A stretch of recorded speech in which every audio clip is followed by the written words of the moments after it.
Shalom Alejen, muy buenas noches. Toda Rabba Baruch Hashem, ¿cómo se encuentran? Espero que estén teniendo una excelente semana. Como siempre, es un gusto poder estar aquí juntos.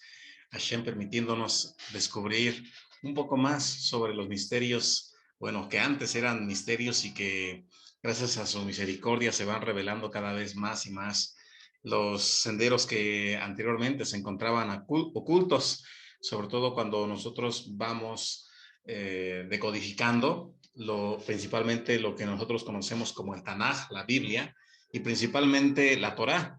¿Por qué razón? Porque en tiempos pasados seguramente creíamos que toda la información se encontraba únicamente al buscarla en el Tanaj. Sin embargo, conforme va avanzando el tiempo, nosotros nos vamos dando cuenta de que hay más interrogantes, y bueno, esto nos lleva a la búsqueda, y es donde se cumple precisamente lo que dice el Rab Maimónides, que aquel que consecutivamente está cuestionando tendrá la oportunidad de ver la gloria del Creador a través de cada una de las preguntas que se vaya realizando. Bien, entonces, pues bueno, voy a comenzar a compartir la pantalla con ustedes para que demos inicio al tema del día de hoy, que lleva por título acerca de la Kabbalah y los instrumentos sagrados.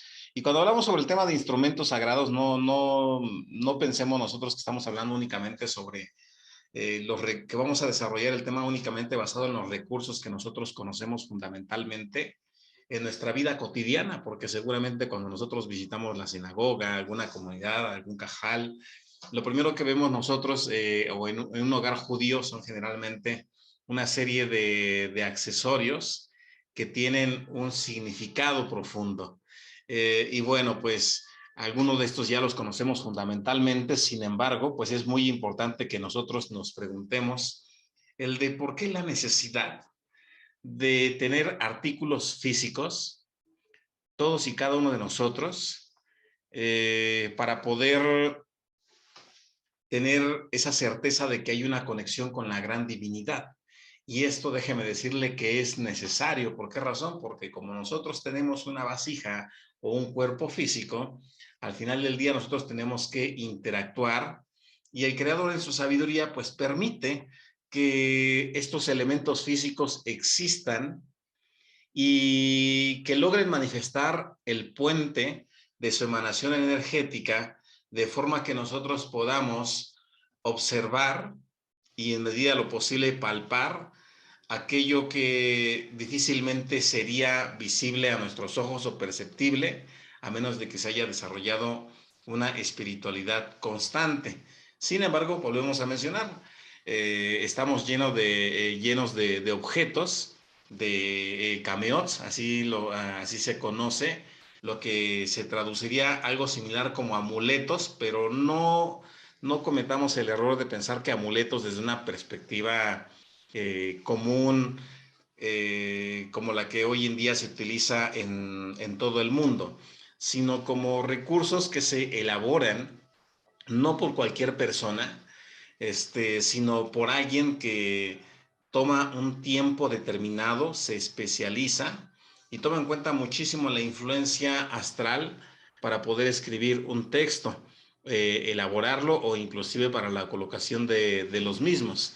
Y de aquí surge pues precisamente el que nosotros veamos cuál es la razón por la que también el mismo creador del universo en la Torá permite que se utilicen determinados recursos. Principalmente la más conocida, pues sabemos, es el Arca del Pacto, que si nosotros leemos ahí el libro de Samuel, nos damos cuenta de que cuando el pueblo de Israel es sometido por sus adversarios, pues algo que les es retirado es el Arca del Pacto, y vemos que los filisteos cuando se llevan el Arca del Pacto, pues reciben una serie de plagas también, ¿verdad? Se menciona ahí en el Tanaj que inclusive comienzan a salirles tumores y que todas sus ciudades se llenaron de ratones. Y de ahí podríamos describir muchísimos otros eventos que usted puede leer ahí en el libro de Samuel, y donde menciona que inclusive, aunque se fuese pueblo de Israel y se acercase a ese tipo de emisión de la divinidad, pues también perdían la vida. Recuerde usted que inclusive el mismo Cohen Gadol, cuando entraba al lugar santísimo, dentro del Bet HaMikdash, dentro del templo sagrado, pues también tenía que utilizar determinados preceptos, cumplirlos, para que de esta forma él pudiese entrar con esa certeza a la presencia de la divinidad. Y de aquí aprendemos muchísimo sobre la importancia de que nosotros nos preparemos, y ya hemos mencionado anteriormente, no que se espere la perfección o un comportamiento puritano, sino que por lo menos sepamos que antes de ingresar a un lugar donde se está emitiendo energía positiva, nosotros no vayamos con energía negativa, porque surgiría un cortocircuito que podría llegar a dañarnos. Bien, y que mencionábamos anteriormente, que esa es una de las razones por las que en ocasiones llegamos a escuchar comentarios o historias de personas que dicen: yo comencé a estudiar la Kabbalah y me comenzó a pasar todo lo contrario a aquello que esperaba. Y bueno, ¿qué sucede? Bueno, esto sucede cuando una vasija no está realmente trabajando en participar de la luz, que eso también es muy importante. Si una persona quiere estudiar el nivel más elevado de la Torah, que es la Kabbalah, y quiere entrar como con el nivel de falta de compromiso que llega a ocurrir como cuando una persona es religiosa, porque cuando una persona es religiosa generalmente tiene un comportamiento aparentemente de acorde con los preceptos, mientras está interactuando dentro del templo, como la sinagoga o donde quiera que la persona practique espiritualidad.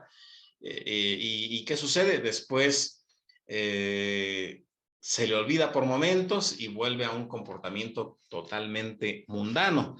Y bueno, ahí podemos decir, no hay tanto peligro. ¿Por qué razón? Porque la lectura del Tanaj, de la Torá, es como un entrenamiento disciplinario que nos va a permitir a nosotros ir alcanzando un estado elevado de conciencia. Ese es el propósito. Porque si no hay un estado elevado de conciencia, difícilmente se llegaría a la Kabbalah, o por ello, cuando también los rabinos dicen no es recomendable, es porque muchas veces saben que gran parte de la comunidad está trabajando con las transgresiones. Entonces, si la persona está transgrediendo y de pronto va bien y transgrede, va bien y transgrede y otra vez va bien y va transgrediendo, no es el momento propicio para estudiar la Kabbalah. ¿Por qué razón? Porque esto comprometería su integridad y habría negligencia por parte del rabí al enseñarle esto, sino que por eso se menciona, como ocurría con Isaac Luria, ¿verdad? Cuando se menciona que él tenía un grupo de estudiantes de Kabbalah. Muchos nos imaginábamos a lo mejor un grupo de decenas de personas o de cientos de personas, ¿no? Dice que eran 4 personas nada más cuando se hablaba sobre un grupo o un centro de enseñanza cabalístico. 4 personas eran las que asistían precisamente con este gran rabino, a diferencia de lo que hoy se tiene, que es maravilloso, porque a través de la tecnología pues podemos llegar todos a interactuar un poco más sobre este conocimiento. Entonces, bueno, ¿por qué es importante mencionar esto? Bueno, porque precisamente tenemos que hacernos la pregunta de cuál es el efecto que llega a almacenar un instrumento físico para generar una extensión de su propia energía, es decir, de bendición hacia los demás, o que alguien pueda extender, Haz Shalom, una extensión de maldición hacia otra persona. Entonces, cuando se habla sobre los Kavanot, estamos hablando de 2 perspectivas principales. Una de ellas hace referencia a meditaciones específicas a través del uso de nombres sagrados. Eso es lo que más conocemos nosotros sobre el tema de Kavanot. Sin embargo, se tiene que ir un poco más allá.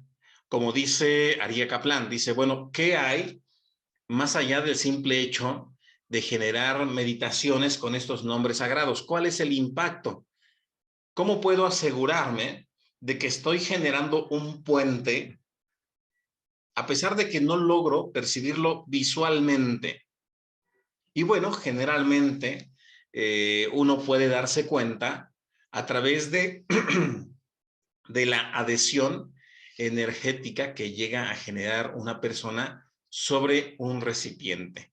En alguna ocasión mencionábamos que, por ejemplo, nosotros debemos de procurar espacios, ¿verdad? Para poder tener nuestro tiempo de meditación, que si no había un espacio, tuviésemos por lo menos un talit, un manto de oración donde pudiésemos cubrirnos completamente cuando tenemos un tiempo de meditación, de rezo, de oración.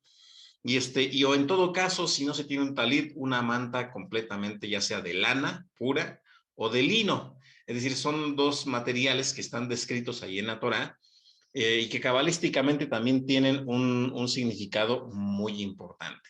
Entonces, dicho esto, volvemos a mencionar cuál es el propósito entonces de estos instrumentos, que se conviertan o asegurarnos nosotros, con la bendición del Creador y a través del conocimiento de los sabios rabinos, que nosotros realmente podamos transmitir verajá y hacerla llegar a alguien más. Bien, y también pues tenemos que aprender de qué forma precisamente a veces los mismos instrumentos físicos llegan a ser una barrera que puede impedir que se genere una bendición en nuestro entorno o en nuestros hogares. Inclusive muchas veces mencionábamos que habría que tener mucho cuidado sobre aquello que vamos adquiriendo a lo largo del tiempo, porque muchas veces pareciese que tuviésemos el bloqueo en la misma casa. Bien, entonces, el Cabanot